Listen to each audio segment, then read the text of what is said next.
Assalamualaikum warahmatullahi wabarakatuh. Perkenalkan, nama saya Muhammad Firza Iryasa dengan NIM C14012310668 dari kelompok 7 paralel 2. Di sini saya akan mereview kegiatan praktikum fisiologi reproduksi selama pertemuan 1 sampai 7.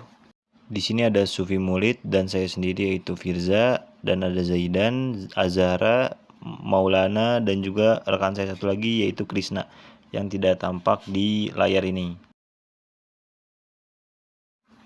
Pada minggu pertama sendiri, yaitu materinya tentang studi pustaka melalui literasi digital terkait ciri seksual sekunder dan primer, anatomi organ reproduksi pada organisme akuatik. Nah, lalu di sini ada hasil dari praktikum itu sendiri, yaitu ada yang pertama itu ada Cyprinidae, ada Cichlidae, Catfish, Loach, dan Hemaprodit. Nah, untuk contoh dari Cyprinidae sendiri itu pertama ada ikan mas, kedua hampala, dan ketiga ada Thor atau dewa. Untuk dari Cichlidae sendiri, contoh yang pertama itu ada Nila, Blue Polar, Lemon, Discus, dan Lohan. Untuk Catfish sendiri, contoh yang pertama itu ada lele, baung, dan patin. Untuk ikan loach itu sendiri itu ada sidat, belut, dan sili api. Nah, terakhir untuk Hemaprodit itu sendiri, contohnya yaitu ada Nemo, kakap, dan ikan kerapu. Pada beberapa contoh di atas ini, saya dan kelompok saya itu mencari literatur dan membagi tugas untuk mencari beberapa literatur tentang organ anatomi reproduksi dari ikan-ikan yang sudah saya sebutkan tadi, dan contohnya ini di atas.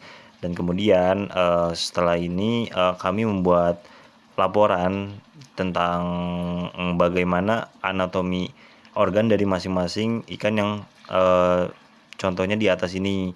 Nah, bagi laporannya tersendiri itu meliputi gambar dan juga pengertian dan penjelasan bagaimana organ reproduksi dari ikan masing-masing ini.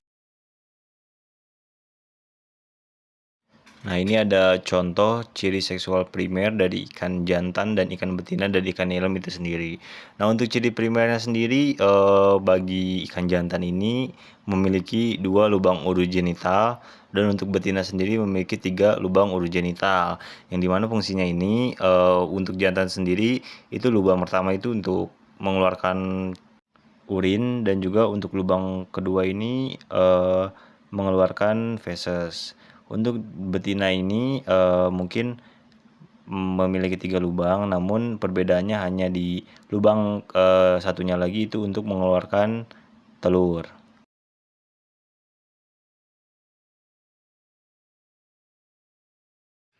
Nah, kemudian di sini ada ciri anatomi organ reproduksi itu sendiri menurut Jusmadi et al. 2020. Letak gonad pada ikan jantan itu yang berada di tanda panah, dan juga betina yang berada di tanda panah itu sendiri. Dan terlihat bahwa perbedaannya gonad ikan betina itu lebih besar. Untuk ciri gonadnya itu sendiri, menurut Pamungkas et al. 2022 bisa dilihat bahwa perbedaan ikan jantan dan betina melalui TKG-nya itu memiliki perbedaan ukuran.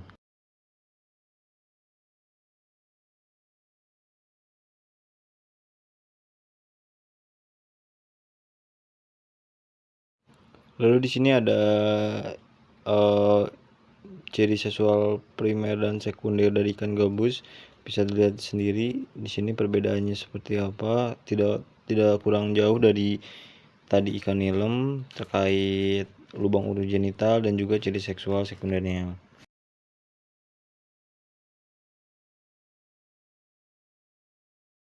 Untuk selanjutnya itu ada ciri seksual primer dan sekunder dari ikan lemon, dari jantan dan betinanya. Dari sini terlihat bahwa ikan jantan itu ciri seksual primernya itu berbeda di antara siripnya dan juga di lubang urogenitalnya. Kemudian di sekunder sendiri itu terlihat perbedaannya di ukuran pada tubuh ikannya. Lalu di sini ada ikan sidat, ya bisa dilihat dari perbedaan ciri primernya antara jantan dan betina sendiri. Kemudian di sini ada ikan kakatua, Scarus rivaltus valenciennes. Dari sini bisa dilihat dari ciri seksual primer dan sekundernya. Dari ikan jantan sendiri itu berwarna lebih hijau terang, sedangkan betina sendiri itu berwarna lebih pudar. Nah, untuk ukuran tubuhnya sendiri, ikan kakatua jantan ini lebih besar dari betina menurut Yanti et al. 2023.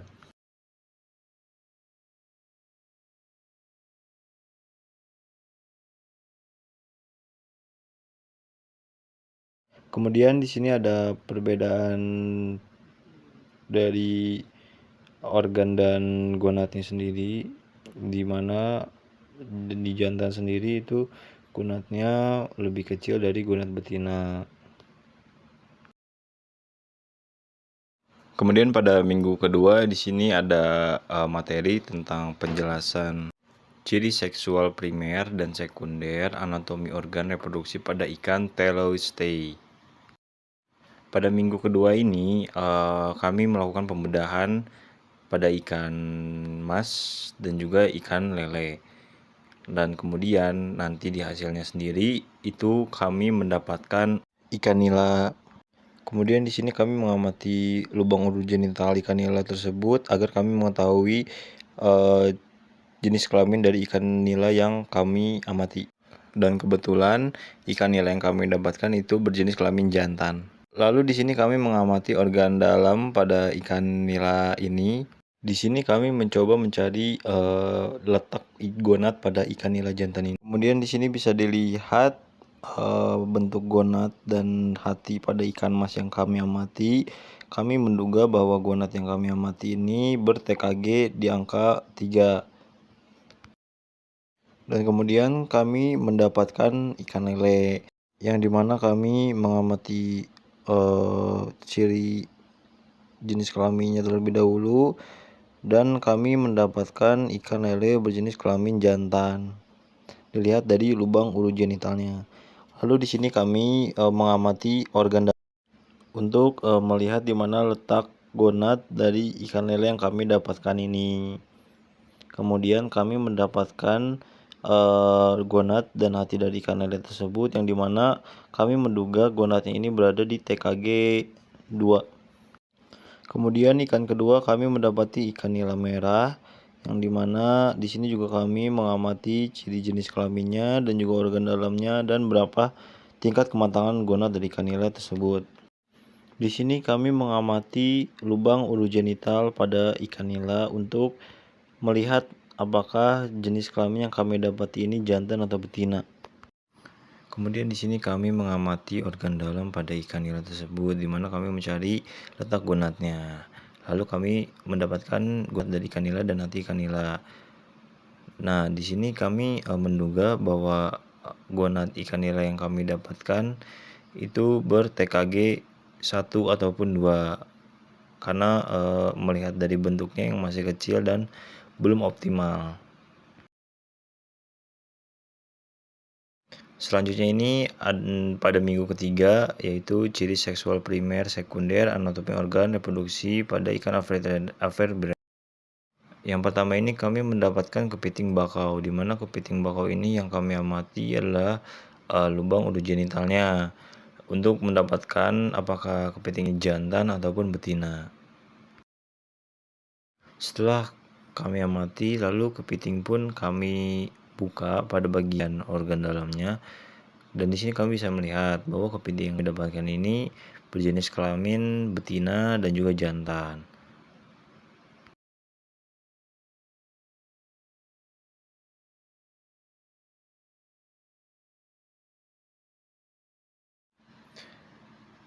Nah, kemudian di sini bisa dilihat dari ciri organ dalam dari kepiting ini, terlihat dari bentuknya sendiri kita bisa pastikan bahwa letak dari gonad kepiting ini berada di bagian tengah atas. Lalu di sini kami mengamati lobster hias red cherry, yang dimana yang kami amati di sini berupa jenis kelaminnya yang kami dapati ini adalah berjenis kelamin jantan, dan juga di sini kami mengamati ciri sekunder dan primernya, bahwa ciri sekunder dan primernya ini berbeda. Kemudian di sini kami mendapatkan udang faname yang dimana berjenis kelamin jantan. Dan bisa dilihat sendiri di sini. Kemudian kami mendapatkan kerang hijau. Di sini kerang hijau ini memiliki ciri sekunder yang berbeda antara jantan dan betina. Pada betina sendiri itu memiliki ukuran yang lebih besar dibandingkan jantan. Lalu di sini kami mendapatkan cumi, di mana cumi ini setelah dibuka organnya memiliki organ seperti ini. Lalu pada minggu keempat dengan materi perkembangan gonad dan gambaran histologis atau seluler organ reproduksi ikan. Di sini kami mengamati ikan mas, dan di sini kebetulan ikan yang kami dapati adalah ikan bekas dari praktikum P1 pada sebelum kami praktikum.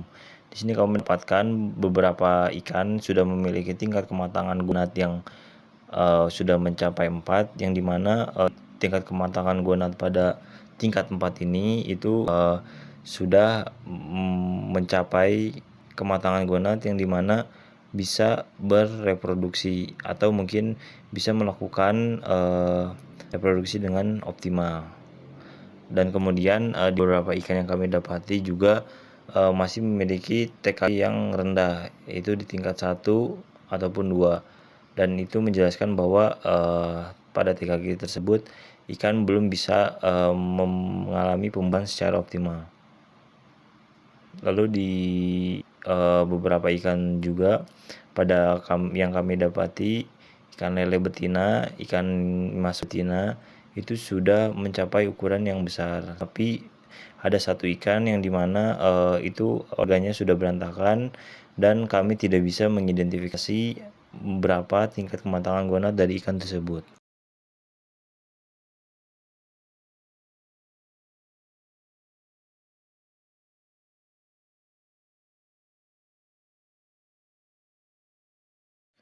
Lalu di sini kami mengamati lobster hias dengan mikroskop. Di sini bisa lihat bahwa sudah sangat bentuk perutnya ini sudah sangat besar, di mana ini berjenis betina, dan juga yang kami duga itu bahwa udang ini, lobster ini memiliki TKG yang sudah optimal untuk melakukan pembuahan.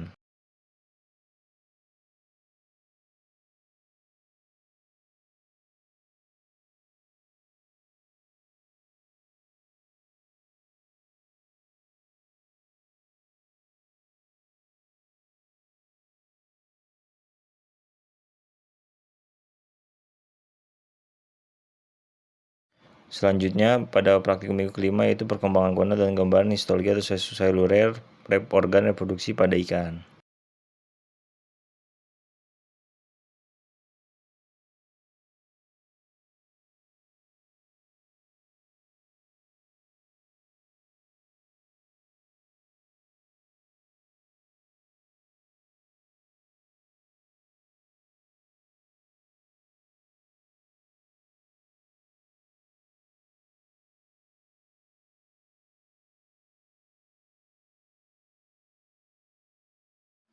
Pada praktikum kali ini kami memakai USG atau USG, yang dimana kami mengamati organ dalamnya ketika melakukan kanulasi dengan kateter, dan melakukan hal ini itu karena kami ingin mengetahui apakah kateter yang kami masukkan itu sudah berada tepat pada gonadnya ataupun belum. Dan juga proses USG ini membantu dalam mengidentifikasi tingkat kematangan gonad dari ikan tersebut.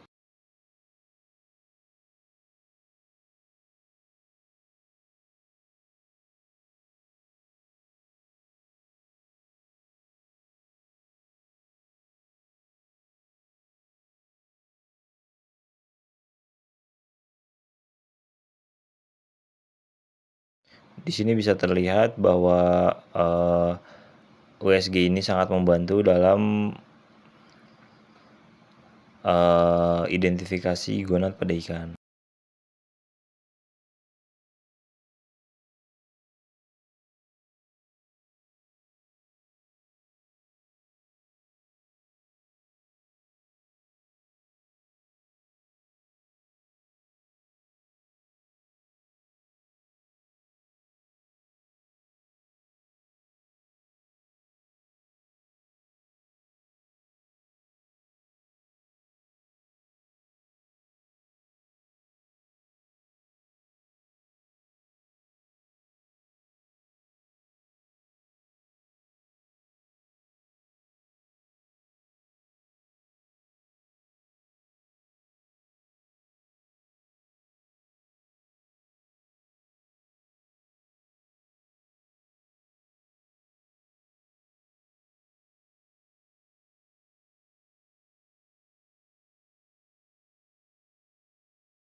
Lalu kami menimbang berat ikan bobotnya itu tersendiri, lalu menimbang gonadnya dengan berat 0,65. Lalu kami juga mengidentifikasi berapa panjang gonadnya, berapa lebar gonadnya. Lalu juga kami menimbang berat dari hati dan juga panjang dari hati ikan nila tersebut.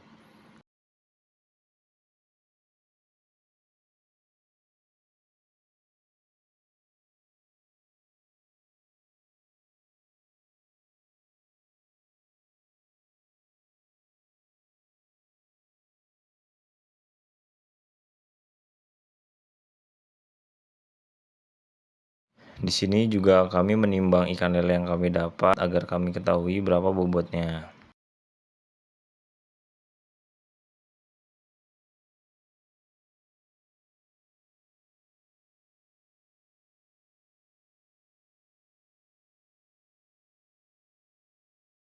Di sini kami melakukan pembedahan pada ikan lele yang kami dapat, lalu menimbang berapa berat bobot dari gonad ikan lele yang kami dapatkan ini dan juga berapa berat hati dari ikan lele yang kami dapatkan ini.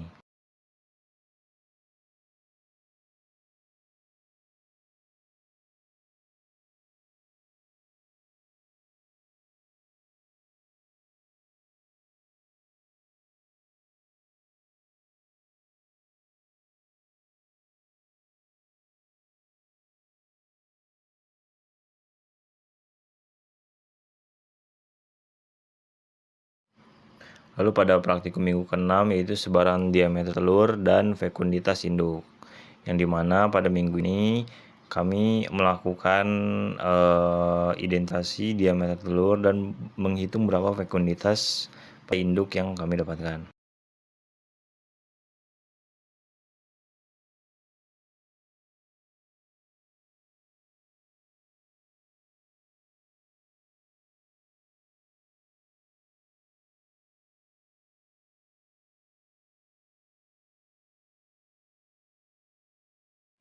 Prosesnya yaitu pertama-tama kita meng-USG terlebih dahulu ikan yang kita dapatkan dan melakukan kanulasi dengan kateter.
Lalu di sini terlihat bahwa hasil dari eh, gambar pada USG ini di sini terlihat bahwa apakah sudah tepat proses kateter ini dengan memasuki pada lubang ulu genital dan menyentuh pada gonad yang akan menggunakan kateter nantinya.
Kemudian ini pada hasil kateter ini kami tidak mendapatkan telur pada kateter yang kami lakukan.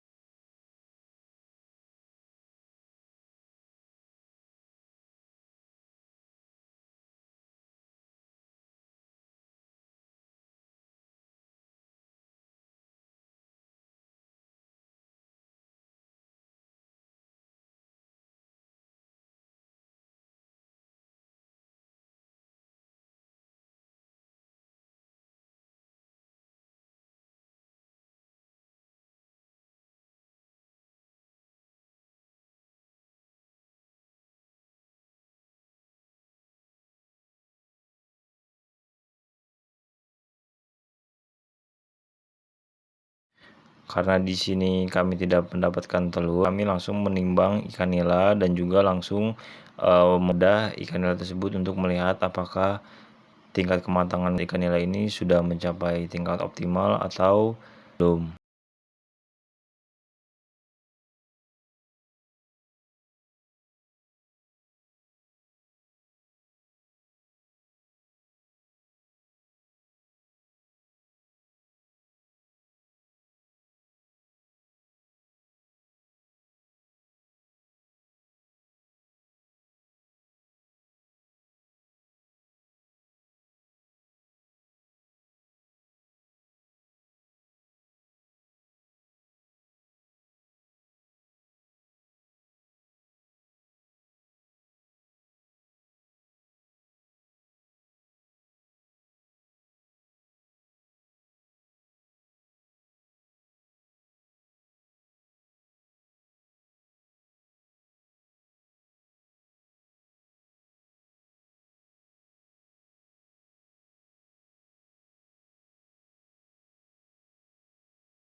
Lalu di sini kami masukkan beberapa telur dari ikan lain untuk kami identifikasi diameter telurnya.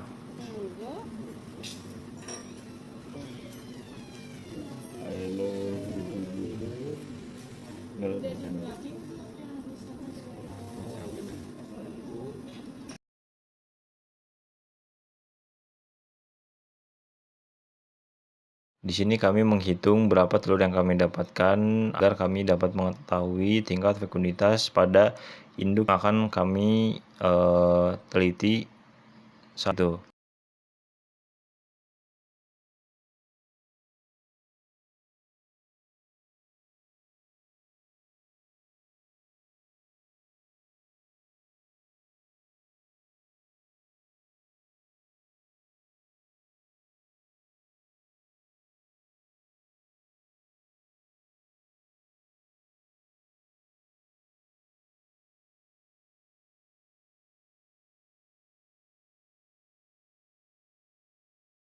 Di sini kami melakukan penghitungan diameter telur pada ikan nila, diameternya, kemudian berapa kami hitung secara vertikal dan horizontal. Jika berbentuk bulat sempurna, maka tidak perlu dihitung vertikal dan horizontal karena diameternya akan mengalami bulat yang dimana tidak akan merubah hasil pada lainnya.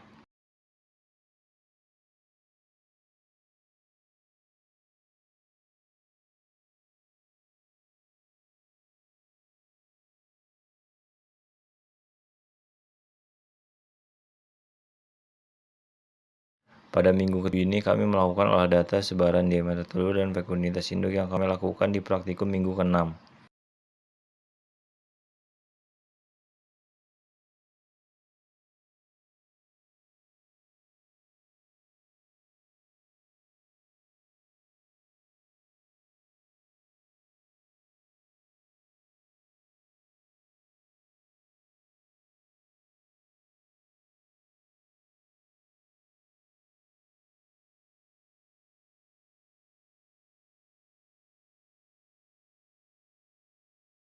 Di sini terlihat hasil kateter pada kelompok kami, namun ketika diuji coba itu kami tidak mendapatkan telur pada kateter kelompok kami karena tingkat kematangan gonad pada ikan yang kami dapatkan yang optimal, sehingga kami mendapatkan hasil kateter ini dari kelompok lain.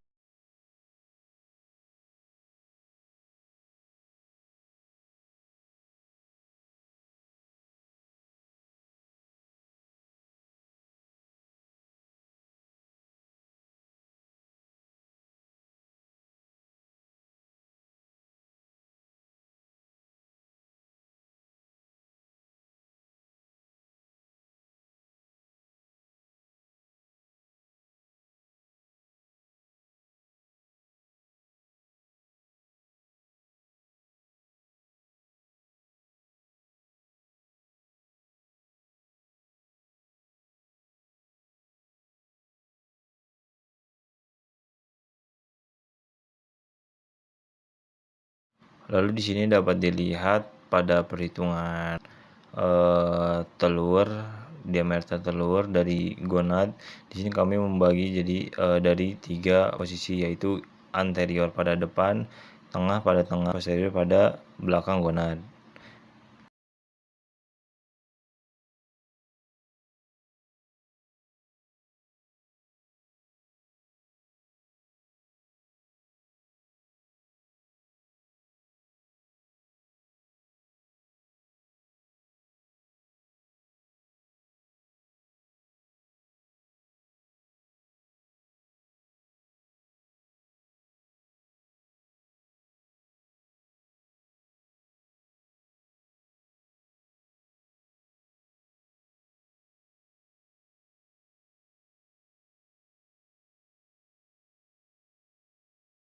Di sini juga terlihat bahwa hasil yang kami dapatkan pada histogram distribusi